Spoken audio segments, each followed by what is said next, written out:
postgraduate diploma. It is fees are really less, and for me it was like 4 semesters in total. So you only have to pay for 3 semesters. Here in IT, they won't look for your education much. They look for what you know and your So it's all positive.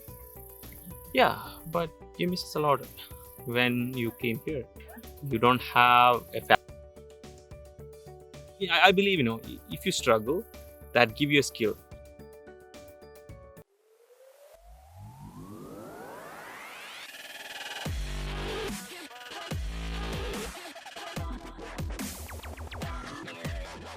Hi friends, welcome to our channel. So today's topic is about international students and we have Fasil with us who has finished. Okay. Hi Fasil. Hi. So he has finished his studies in Canada. So Fasil is my colleague come friend. So I just requested him to share his experience in our video, and I believe this would help many of the students out there thinking to come to Canada and pursue their studies. So let's begin. So before we begin, Fasil, we would like to know about you, like your background, where you came from, and what studies you pursued back. Yeah, sure. Myself, Fasil. I'm from Kerala, from India, as you know. So I completed my bachelor's back home, completed computer science, and came here, completed my PGDM in information technology professional. I came here in 2016. And I didn't know much about Canada, and one of my friends suggested to go here. My initial plan was to go to Ireland to complete my MBA in IT. So nothing worked. That plan doesn't work. So this is a second plan actually, plan B. So yeah, So it's I'm nice to have a plan B always. That is what you're saying. here. Yeah. So most of my friends, they went to Ireland, and many of them they settled there. And I have a couple of friends here too. The reason that I'm here is because my friend told me to came here. Why and when did you start planning about the higher studies? I mean, why did you leave India? So I planned on my last semester of my graduation. So I have my seniors who went to foreign countries for their higher education. And initially, I won't want to come to a different country and settle in there. I have some family business back home, and I want to run that.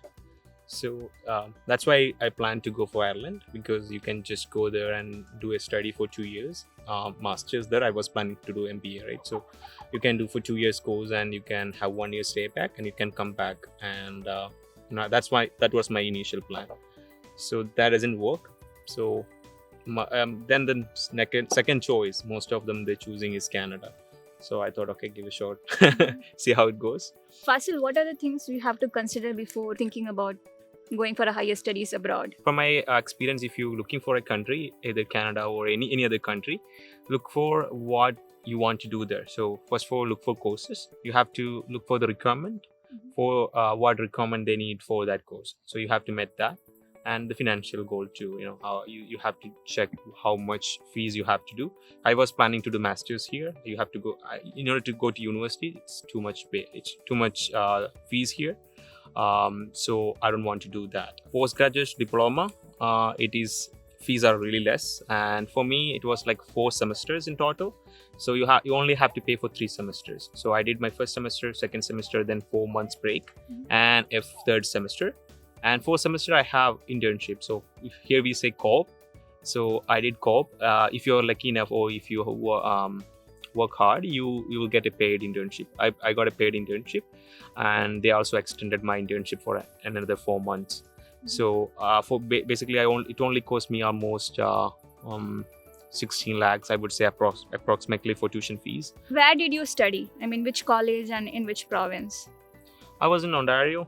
Same. I didn't left Ontario unless it's for leisure. So I studied in Lambton. Lambton have a few campus here. I was in Sarnia campus, which is the main campus for Lambton. So the course that I studied there, as I mentioned before, it was ITP, Information Technology Professional. It's actually, as I said before, it's 4 semesters, 3 semesters in class, and if you have a 2.6 GPA, I guess, or above, you are eligible to find a internship they won't provide you internship. They will help you to build your resume. They will help you to improve your communication as well as interview skills. They will have some opening in campus, especially as in Sarnia. They have a big campus, as I said before. They have 4 or 3 internship opening in the college itself. And you can apply for that. If you're good, you will get that. Otherwise, you have to find your own internship. That's up to you. If you are not having the GPA that required, you have to do a project. So it's kind of project management. Then you have to pay for that. And some students, they will get unpaid internship. So your course will be over, but you won't get any money that for you. At least you're getting some experience, right? So for me, most of our students are my colleagues. They found a paid internship. I got my first job as an internship in BlackBerry. I was working as a technical support analyst there. So it's a tier 3 position. It was really amazing. So you came here for a 2 years course, right? Yeah. So the student permit visa would be also for 2 years, or it would extend. And also I wanted to understand about the work permit after, your student visa finishes off. Okay. So basically you will have some extra months they provided. For me, it wasn't enough as I extended my internship COP. So I have to. What is that COP? Sorry, I didn't COPS is in India we say internship. Uh-huh. Here we say COP. CO. CO-OP. Okay. It's COP. So COP. So yeah. So it wasn't enough as I extended for more months, and it was almost closer. But I need some extra time to get my transit and apply for my postgraduate work permit, right? 3 years postgraduate work permit. So yeah, I have to extend it. That it's easy, quite easy. You have to get a letter from the college, and into college you have to get a letter from your employer, say they are willing to extend your internship. You get that, and you pay for some extra fees for the visa processing and everything. Yeah, that's it.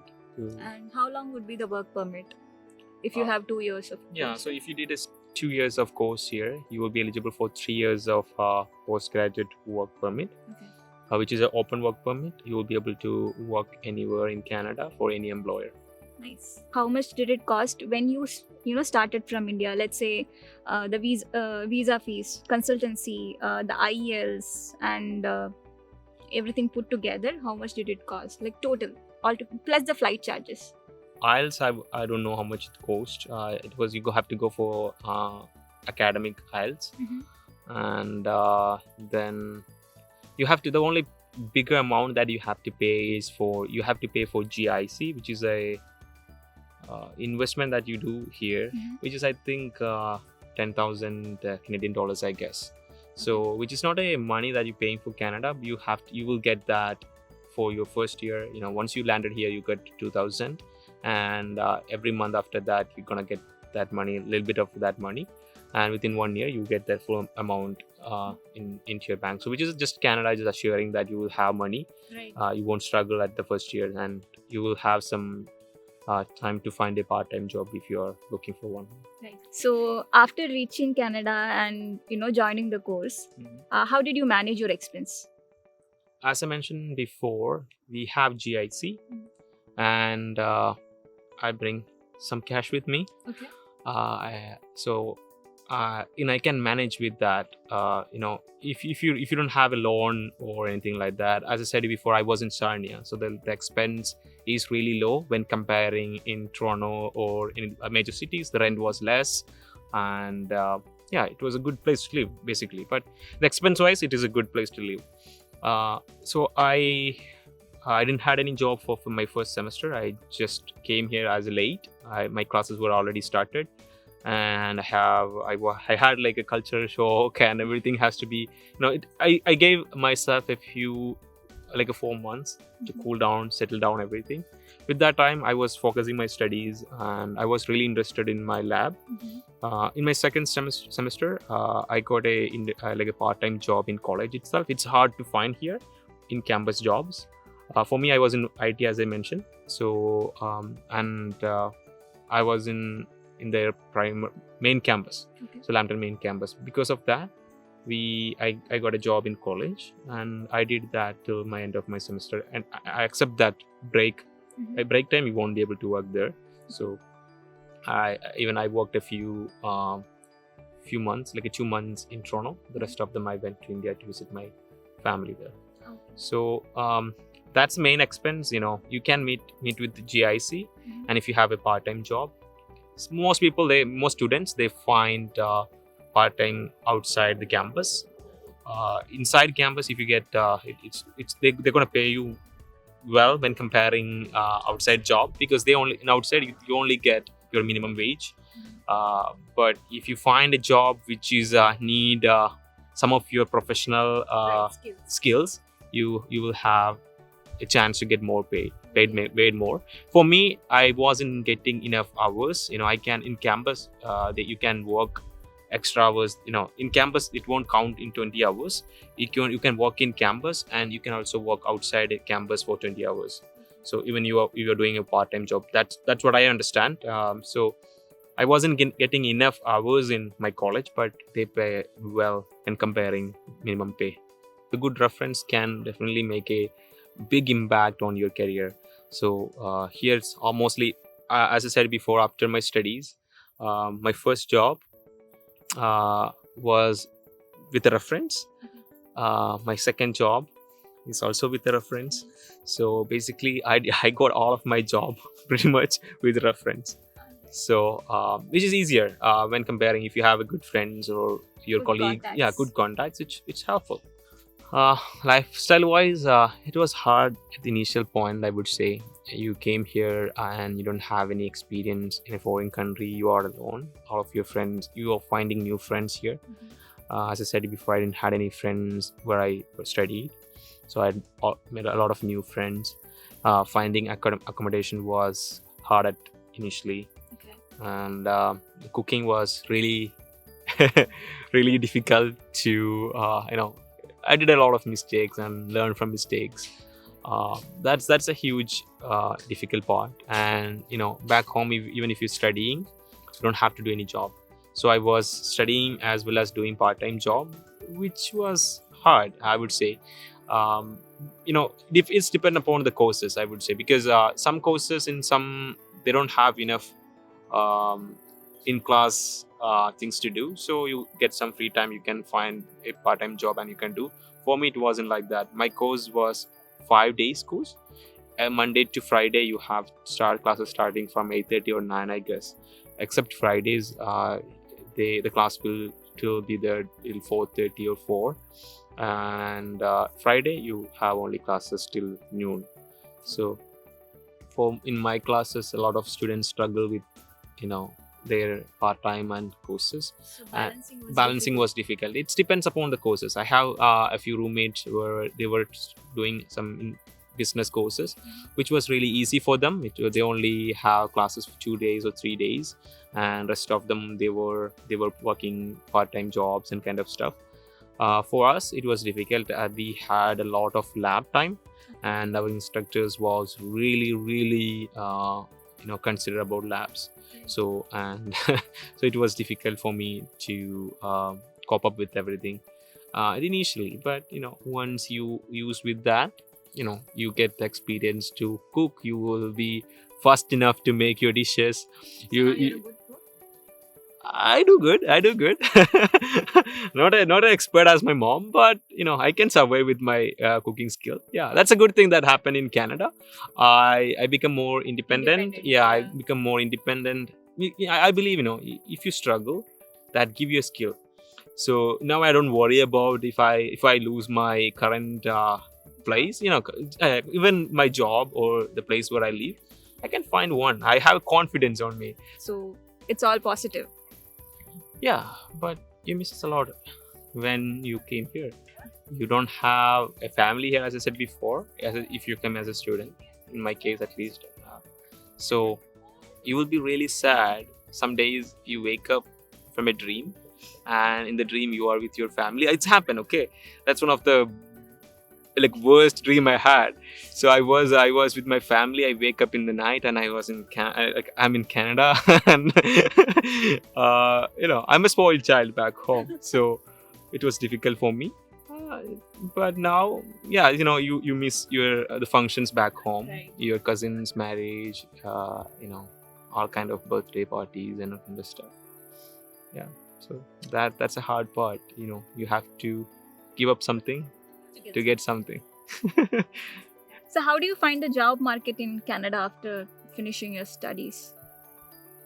Job market, I would say, is not easy, especially with a lot of experienced immigrants coming, especially in IT.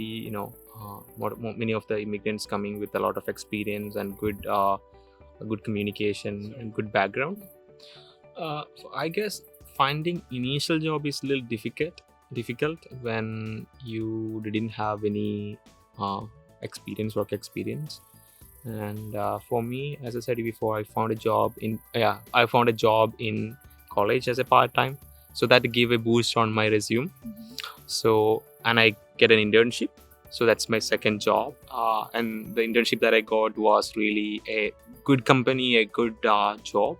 So even after that, it was hard to get a decent job once I graduated.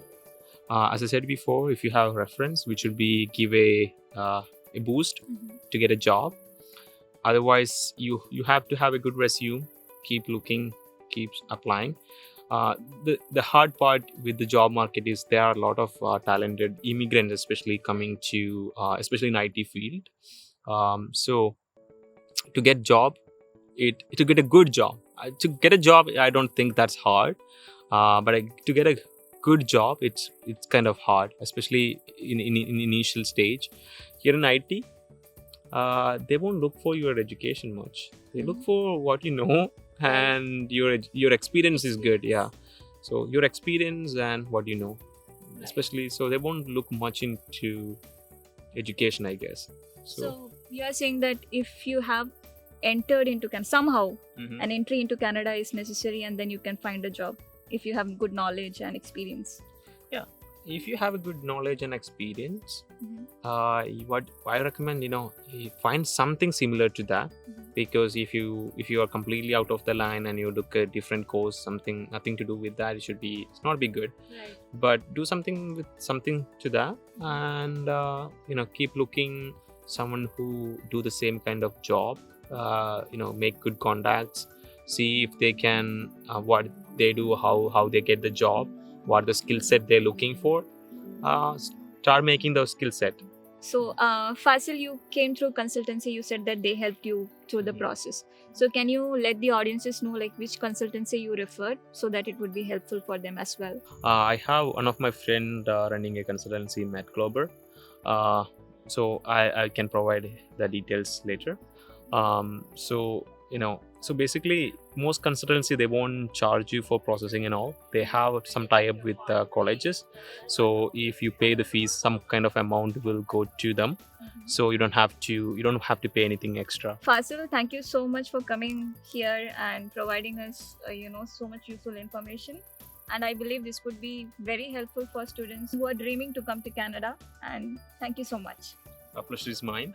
Thank you for giving this opportunity. This is all true from my knowledge, and many process or many things may change. This is just my view of things. It's but as I mentioned before, it's better to check with more people, do their own research, and yeah. Okay, thank you. Thank you.